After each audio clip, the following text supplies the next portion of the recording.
Can you tell me your name? I'm Mae Rodriguez. I live in Porcupine, South Dakota, here on the Pine Ridge Indian Reservation. I am half Oglala Sioux from our tribe here. So I would like you to tell me about your sons, Cody.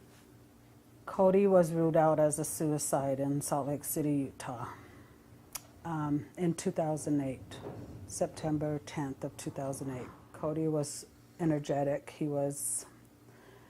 loved basketball. He loved to hang around with his friends, and on Mother's Day, he'd always make sure I would have flowers or a Mother's Day card, and he would, if he didn't have money, he would make one by himself and pick me flowers. I was told my son shot himself with a .357 revolver in the back of his head. My niece Ashley had called me at 1:30 in the morning. I got up to go answer it, and it's a phone call that no mother or parent would ever want to take. She was crying and she said, "Auntie Mae, they said Cody killed himself. He shot himself in the back of the head." No, that ain't true.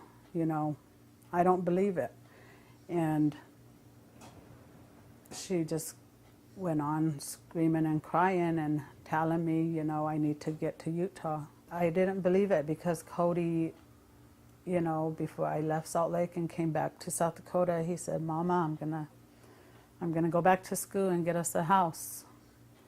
I want to buy us a house where we can all live together." And that was the last words I heard from him. The following day, I called the detective, which is Detective Shoney of Salt Lake City Police Department, and I asked him for the medical examiner's phone number because I wanted to talk to the medical examiner and ask if he had found gunpowder on my son's hands. And his exact words were, "No, he didn't." And I cried and I begged him and I pleaded with him, "Please don't close my son's case. Don't close it if he didn't do this." And he told me his exact words were, "Unless Detective Shoney out of Salt Lake City Police Department tells me otherwise, I have to close it as a suicide." I was told that there was only two people in the apartment, was my son and the owner to the apartment. The report, it said that he come in from smoking the cigarette. As he walked into the apartment, Cody was laying on the floor by the door, and the gun was laying on his chest. This is the evidence that came out of their evidence locker room. There was no damage on my son's face. There was just a hole in the back of his head, So like the size of a nickel. he was shot with a .357 Magnum. Yes, And I believe they told you in the report it was a hollow point bullet, yes, but no exit wound. yes, At all. that's what it says, no exit wound. In the police report, it says if there was a bullet, the bullet was never retrieved. They wouldn't even tell us who the gun belonged to, and the gun was never kept in their evidence locker room. It was given back to whomever it belonged to. And this one I have never opened. It says it's got T-shirt covered in blood and brain matter. And I've never opened it. I asked for help from their ACLU, the Utah crime victims. I've asked for help. I've asked John Walsh for help. I've asked Brandon Johnson here in South Dakota. I've gone to the FBI in Salt Lake City, their police department, to their attorney general, also to Eric Holder when he came to when he came to Pine Ridge. The last picture I have of my boy is this picture of him in the casket. How does that make you feel as a mother?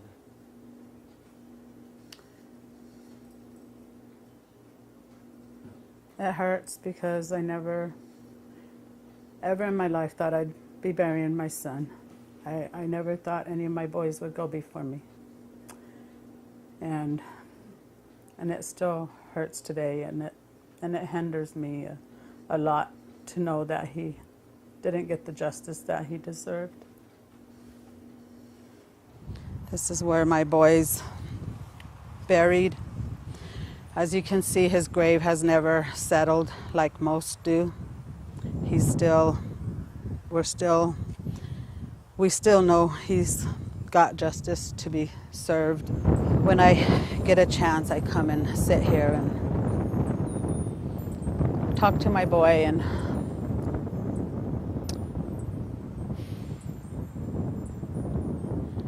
I tell him I know he didn't do this. And I know I've always been pulled back to Salt Lake because I knew from the beginning that he would never do this. He would never take his own life. And he didn't. If you had a chance to tell Cody his last words, what would you say to him? That I love him. And I miss him every day. I miss him every day. I think about him. And it's hard living in this life without him.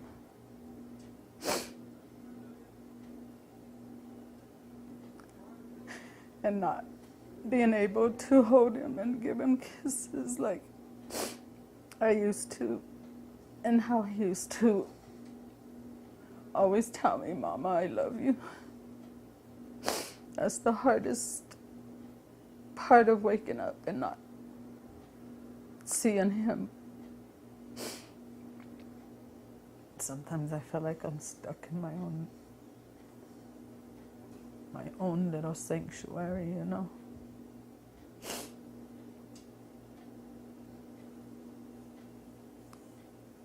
Having to act like I'm happy before people when I'm not. Like I carry his blood with me everywhere. Waiting and seeking for justice for him.